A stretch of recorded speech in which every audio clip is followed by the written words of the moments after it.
সকল আসনে ধানের শীষ প্রতীক নিয়ে যারা এই নির্বাচনে লড়াইতে নেমেছেন, এই সভায় উপস্থিত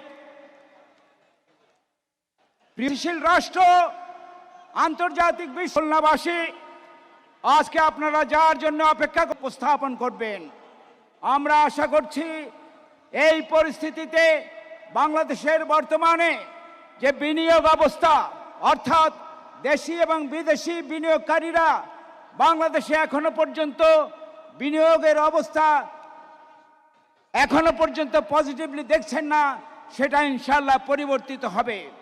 আমরা আশা করছি বাংলাদেশ জাতীয়তাবাদী দল যখন সরকারে যাবে, নিশ্চয়ই এদেশের শিক্ষা ব্যবস্থা, এদেশের স্বাস্থ্যের অবস্থা, এদেশের উন্নয়ন অবকাঠামো, এদেশের বাণিজ্য অবস্থা, এই সব কিছুর একটা পরিবর্তন হবে, ইতিবাচক পরিবর্তন হবে।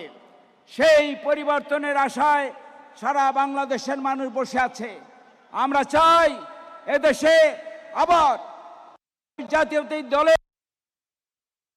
আবার সুসংগঠিতভাবে একটা রাষ্ট্র ব্যবস্থা চালু হোক, আবার এই দেশের মানুষ শান্তিতে বসবাস করুক, আবার এই দেশের মানুষ স্বপ্ন দেখুক নিজেদেরকে আরো উন্নত জাতি। সকলের ইচ্ছায় মহান আল্লাহ রব্বুল আলামিন তিনাকে আজকে এই মাটিতে আনবেন।